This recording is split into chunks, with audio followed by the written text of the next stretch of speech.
Elou et Samakot. Voici les 10 plaies qu'Akadosh Baruch Hu a envoyées sur le peuple d'Égypte pour délivrer le peuple d'Israël. Alors, comme tout bon juif, on va commencer par une jolie question. Cette question, vous pourrez la poser vous-même le soir du Seder. Pourquoi Akadosh Baruch Hu a besoin de 10 plaies pour sortir son peuple? Pourquoi pas par une seule? En principe, le principe de base, c'est que Akadosh Baruch Hu est infini. En un clin d'œil, il peut sortir toute l'armée du peuple d'Israël, même de la plus grande impureté, l'impureté d'Égypte. Alors pourquoi 10? Pour répondre à cette question, on va expliquer un des principes les plus fondamentaux.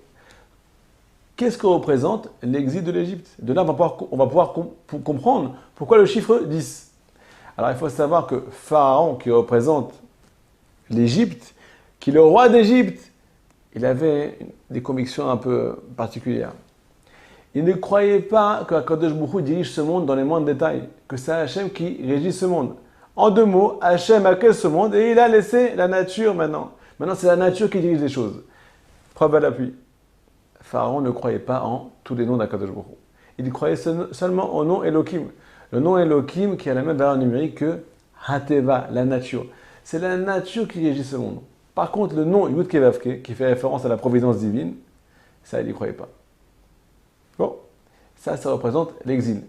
Au contraire, la délivrance, la sortie d'Égypte représente le fait que le peuple d'Israël a retrouvé la croyance en Akadosh Baruch Hu. Car il faut savoir que le peuple d'Israël a été influencé par la façon de voir de Pharaon, ce qui représente l'impureté de l'Égypte. Alors qu'est-ce qu'on fait avec un fou pareil? Qu'est-ce qu'on fait avec un énergumène pareil qui s'appelle Pharaon? Alors écoutez bien, pour répondre à cette question et pour en même temps expliquer pourquoi le numéro 10, on va expliquer un principe de base. Le principe qui s'appelle que Akadosh Baruch Hu a créé ce monde dans 10 paroles. Qu'est-ce que représentent ces 10 paroles? Le Baal Shem Tov nous explique que ces 10 paroles résonnent encore aujourd'hui dans toute la création. C'est elles qui font que la matière est encore aujourd'hui présente. C'est-à-dire, en d'autres mots, quand Akadosh Baruch Hu a dit que le ciel soit créé, que la terre soit créée, alors cette parole, c'est entre guillemets la neshama, l'âme de la matière, celle qui régit la matière. Et si Hachem enlève cette parole de la création, tout retourne à son néant, au néant. Et ça, Pharaon, il ne pouvait pas accepter. En d'autres mots, l'exil d'Égypte représente un problème dans l'Emouna. Il n'y a pas de Emouna, il n'y a pas de providence divine. Qu'est-ce que Akadosh Baruch Hu fait avec un fou pareil? Hachem amène 10 plaies. Ces 10 plaies vont dévoiler, vont nous rappeler que Akadosh Baruch Hu a créé le monde en 10 paroles. Le principe de l'Emouna parfaite en Hachem. C'est lui qui est là à chaque instant, c'est lui qui régit ce monde à chaque instant. Pour briser l'écorce, cette écorce fait référence à l'impureté de l'Égypte, qui siège sur ces 10 paroles. Il faut 10 plaies. 10 plaies qui représentent la providence divine.